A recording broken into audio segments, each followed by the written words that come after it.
اعوذ باللہ السمیع العلیم من الشیطان الرجیم من حمزہ ونفخہ ونفثہ بسم اللہ الرحمن الرحیم ربی یسر ولا تعسر وتمم بالخیر ربی زدنی علما فلما جاء امرنا جعلنا اعالیها سافلها وامطرنا علیها حجارة من سجیل منضود مسومة عند ربک وما هي من الظالمین ببعید۔ دو آیات مبارکہ ہیں 82 اور 83، 82 83۔ یہ ہے سورہ ہود اور 12واں سپارہ ہے۔ ترجمہ: پھر جب ہمارا حکم کون سا؟ کس چیز کا حکم؟ حکم عذاب۔ پھر جب ہمارا حکم آ گیا تو ہم نے اس کے اوپر والے حصے کو نیچے والا کر دیا۔ کس کو؟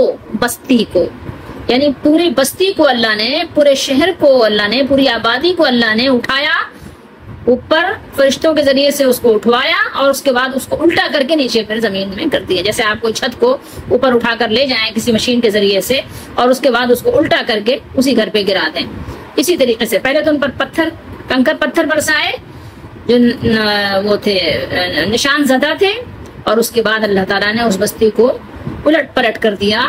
یعنی اتنے وہ ناپسندیدہ اور اتنے گندے کام کرتے تھے اور اس پر اتنے جری ہو گئے تھے، باز نہیں آتے تھے، ایک بھی سمجھدار بندہ باقی نہیں رہ گیا تھا۔ تو پھر اللہ تعالیٰ نے ان سے اس طرح بدلا لیا، اس بستی کے اوپر جو حصہ تھا اس کو پلٹ کر نیچے کر دیا۔ جیسے ایک پلیٹ ہو اور پلیٹ کو آپ کیا کریں، سیدھی پلیٹ کو الٹا کر دیں، ٹھیک ہے، سارا کھانا کیا ہو نیچے چلا جائے اور پلیٹ اوپر آ جائے۔ پلیٹ تو ایک ہلکی سی چیز ہوتی ہے، لیکن بستی کو کون سیدھا کرے جب اللہ نے الٹا کر دیا۔ اچھا، اور ان پر کنکر کے پتھر تہ بتہ برسائے، یعنی ایک کے بعد ایک، ایک کے بعد ایک، ایک کے بعد ایک، جیسے بارش نہیں ہوتی موسلادھار بارش، تو یعنی قطرے کیا ہوتا ہے، ایک کے بعد ایک، مطلب گرتے ہی رہتے ہیں۔ اسی طریقے سے اللہ تعالیٰ نے ان پر کنکر کے پتھر برسائے جیسے بارش کے قطرے برستے ہیں، جو آپ کے رب کے دربار میں، آپ کے رب کے یہاں نشان زدہ تھے، ٹھیک ہے، ہر پتھر پہ لکھا ہوا تھا یہ کس پہ گرے گا اور کس کو مارے گا، اور وہ پتھر یا سزا یا بستی ان ظالموں سے دور نہیں، ٹھیک ہے۔ وہ جس بستی کو اللہ نے سزا دی، جس بستی پہ اللہ نے پتھر برسائے، وہ بستی دور نہیں ہے۔ کس سے دور نہیں ہے؟ جو مکے میں قریش آباد ہیں، قریش مکہ، کفار مکہ سے دور نہیں ہے۔ جب وہ سفر کرتے ہیں، تجارت کے لیے آتے جاتے ہیں، تو راستے میں ان کے وہ بستی پڑتی ہے، تو ان کو کچھ نہ کچھ اس کے علامات نظر آتی ہیں، عذاب کے علامات ان کو نظر آتے ہیں، دیکھتے ہیں، یہ ان کو معلوم ہے، اپنے باپ دادا سے سن بھی رکھا ہے کہ ان پر اس طرح کا عذاب آیا تھا، اور پھر بھی اس کے باوجود یہ محمد رسول اللہ صلی اللہ علیہ وسلم کو جھٹلا رہے ہیں، ایمان نہیں لا رہے ہیں۔ تو ان کو اس سے عبرت حاصل کرنا چاہیے۔ یہاں یہ جو ظالم اللہ نے فرمایا ہے، کس کو فرمایا ہے؟ یہ کفار مکہ کو فرمایا ہے، جو رسول اللہ صلی اللہ علیہ وسلم کو جھٹلا رہے تھے، تکلیفیں دے رہے تھے، اذیت دے رہے تھے، تو ان کو اللہ تعالیٰ نے فرمایا کہ یہ ظالم قوم جو ہے، اس سے یہ اجڑی ہوئی بستیاں دور نہیں ہیں۔ یعنی کیا بات ہے؟ قوم لوط کی اجڑی اور الٹی ہوئی بستیاں مکے کے ظالم کافروں سے دور نہیں ہیں۔ وہ خود وہاں جا کر اپنی آنکھوں سے دیکھ کر اس واقعے کی تصدیق کر سکتے ہیں۔ ہم انہیں کسی ایسی قوم کا حال نہیں سنا رہے ہیں کہ جن کے ویران علاقے تک ان کی رسائی نہیں ہو سکتی، یہ وہاں جا نہیں سکتے، ان کا جانا وہاں مشکل ہو، نہیں، بلکہ یہ جب اپنے قافلے تجارت کے لیے بھی لے کر آتے جاتے ہیں تو راستے میں یہ بستیاں پڑتی ہیں۔ اس کو ملاحظہ کرنا کوئی مشکل بات نہیں ہے، اس کو ملاحظہ کر کے اندازہ لگا سکتے ہیں کہ اللہ تعالیٰ نے اس کا کیا حال کیا، کیسے اس کو برباد کیا اللہ تعالیٰ نے۔ فلما جاء امرنا، قوم لوط کی بستی کی ہلاکت و تباہی اللہ تعالیٰ نے فرمایا ہے کہ فلما جاء امرنا، پھر جب ہمارا حکم یعنی حکم عذاب آیا، اور یہ طلوع آفتاب کا وقت تھا، یہ صبح کا وقت تھا، تو اللہ نے فرمایا کہ جعلنا یہ عالیہا سافلہا، ہم نے اس بستی کے اوپر والے حصے کو الٹ کر نیچے کر دیا۔ اس بستی کا نام کیا تھا؟ سدوم۔ اس بستی کا نام سدوم تھا۔ یہ جملہ آپ سمجھ لیں اس طرح سے ہے، اس جملے کی طرح جیسے کہ سورہ نجم میں فغشاہا ما غشا، پھر اس کو ڈھانپ لیا اس تباہی اور بربادی نے جس نے ڈھانپ لیا۔ یعنی ہم نے ان پر پتھروں کی بارش برسائی، اور فارسی میں سجیل مٹی کے پتھروں کو کہتے ہیں، ٹھیک ہے، یہ صحابہ کا قول ہے کہ مٹی کے پتھروں کو کیا کہتے ہیں؟ سجیل کہتے ہیں. سورہ الم تری کیف باصحاب الفیل میں پڑھ چکے ہیں سجیل کا لفظ. تو یہ سجیل وہی سجیل ہے، بہت سخت پتھر، یعنی بہت جیسے کہنا چاہیے سخت سخت پتھر ہوتے ہیں نا، جن کی یعنی چبھن، جن کی تکلیف، جن کے نوکیلا پن سے اللہ پناہ دے. بس مطلب یہ اللہ تعالیٰ کا عذاب ہی تھا. اور یہ پتھر، یہ جو مندود ہے نا، ایک دوسرے کے ساتھ جڑے ہوئے، یعنی جب وہ پتھر برسنے لگے تو بلا توقف برستے چلے گئے. ایسا معلوم ہوتا تھا کہ وہ کسی دھاگے میں پروئے ہوئے ہیں اور یکے بعد دیگرے گرتے چلے جاتے ہیں. مطلب بس بارش کی طرح، جیسے میں نے بتایا آپ کو کہ بس وہ برسے ہی جا رہے ہیں، پتھروں کی بارش ہو رہی ہے. سجیل کا معنی میں آپ کو بخاری شریف میں بھی دکھاتی ہوں. یہ بخاری شریف ہے، حدیث نمبر 4684 ہے. دیکھیں یہاں پر سجیل لکھا ہوا ہے نا، سجیلن اور سجینن. تو یہ امام بخاری فرماتے ہیں کہ دونوں کے معنی سخت اور بڑے کے ہیں، اور کسی نے اس کو نوکیلے بھی کہا ہے. ٹھیک ہے، نوکیلے. اور کہہ رہے ہیں کہ لام اور نون، یعنی سجیل میں لام ہے، سجیل میں نون ہے.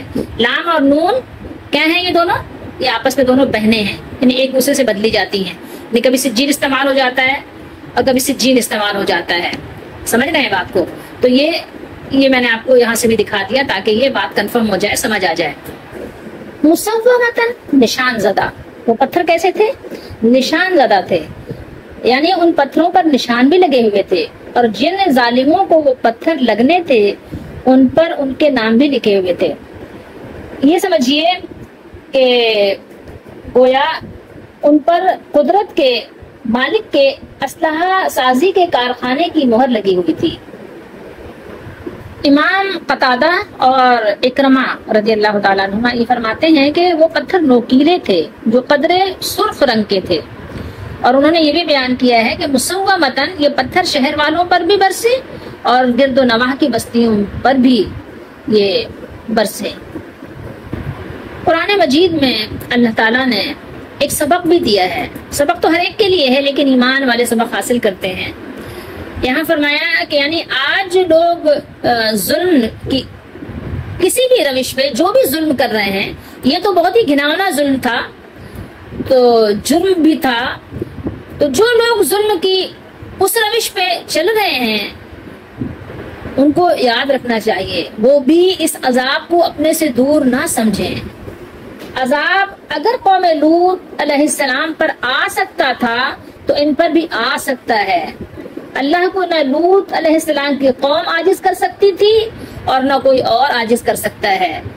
اللہ تعالیٰ کو کوئی عاجز نہیں کر سکتا، اللہ کو کوئی تھکا نہیں سکتا، اللہ کو کوئی کمزور نہیں کر سکتا. ظالموں کو یاد رکھنا چاہیے، آج بھی جو لوگ اس روش پہ چل رہے ہیں ان سے بھی عذاب کوئی دور نہیں ہے. ارشاد الہی ہے وَمَا هِيَ مِنَ الظَّالِمِينَ بِبَعِيدٍ، اور وہ ان ظالموں سے دور نہیں. اس کا یہ مفہوم بھی بیان کیا گیا ہے کہ یہ عبرتناک سزا جو ان ظالموں کو دی گئی اس طرح کے ظلم کا ارتکاب کرنے والوں سے کچھ بعید نہیں ہے، انہیں بھی اسی طرح کی سزا دی جا سکتی ہے. اس کے دو معنی ہیں. ایک تو یہ کہ جو لوگ بھی ظلم کی روش پر چلیں، مثلا مغربی اقوام اور ان کے پرستار جو دھڑلے سے اس فعل بد کا ارتکاب اور اس کی اشاعت کر رہے ہیں، ان پر بھی یہ عذاب آنا کچھ دور نہیں ہے.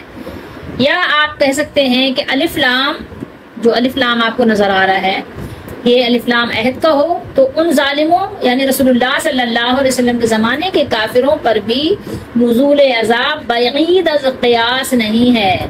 اگر قوم لوط پر عذاب آ سکتا ہے تو ان پر بھی آ سکتا ہے. دوسرا معنی یہ ہے کہ وہ الٹی ہوئی بستیاں ان مکے کے ظالموں سے کچھ دور نہیں، بلکہ ملک شام کو جاتے ہوئے، جب ملک شام تجارت کے لیے جاتے ہیں اور آتے ہیں تو راستے میں یہ بستیاں پڑتی ہیں جن کی بے مثال بربادی یہ لوگ صبح و شام آتے جاتے دیکھتے ہیں. ان کو پتہ ہے کہ اس بستی کے ساتھ کیا ہوا اور کیوں ہوا. سورہ ہجر میں آیت نمبر 76 ہے، 76. اللہ تعالیٰ نے یہاں ارشاد فرمایا وَإِنَّهَا لَبِسَبِيلٍ مُقِيمٍ، اور بے شک وہ بستی، یہ بستی کس بستی کی بات ہو رہی ہے؟ وہی جو ابھی ہم پڑھ رہے ہیں سورہ ہود میں. یقیناً ایک دائمی آباد راستے پر ہے، جس راستے پر مسلسل اور مستقل آنا جانا ہے. یہاں فرمایا ہمیشہ رہنے والا، دائمی، یعنی جو قافلے حجاز سے شام یا عراق سے مصر جاتے ہیں یہ بستی ان کے راستے میں پڑتی ہے، مگر معاملہ کیا ہے کہ لوگ ہیں کہ اس میں تباہی کے آثار دیکھ کر کوئی عبرت حاصل نہیں کرتے، جیسے آج ہمارا معاملہ ہے۔ اور سورہ صافات میں اللہ تعالیٰ نے ارشاد فرمایا وَإِنَّكُمْ لَتَمُرُّونَ عَلَيْهِمْ مُصْبِحِينَ وَبِاللَّيْلِ أَفَلَا تَعْقِلُونَ، یہ سورہ صافات کی آیت نمبر 137-138 ہے۔ اور بلا شبہ تم یقیناً صبح جاتے ہو ان پر سے، جاتے ہوئے ان پر سے گزرتے ہو، اور رات کو بھی، تو کیا تم سمجھتے نہیں؟ کیا تمہیں سمجھ نہیں آتی؟ تم گزرتے ہو، تمرونا، لتمرونا، لازمی تم گزرتے ہو، ضرور بھی ضرور تم جاتے ہو، تمہارا گزر ہوتا ہے اس بستی سے، پھر بھی تمہیں عبرت نہیں ہوتی۔ کیوں نہیں ہوتی؟ ایسی کیا بات ہے؟ ایسے نڈر کیوں ہو گئے ہو؟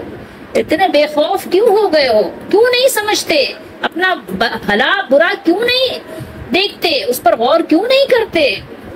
کیوں دنیا کے تھوڑے سے مزے، تھوڑے سے فائدے کے لیے آخرت کا اتنا بڑا نقصان کر رہے ہو، اللہ کو ناراض کر رہے ہو؟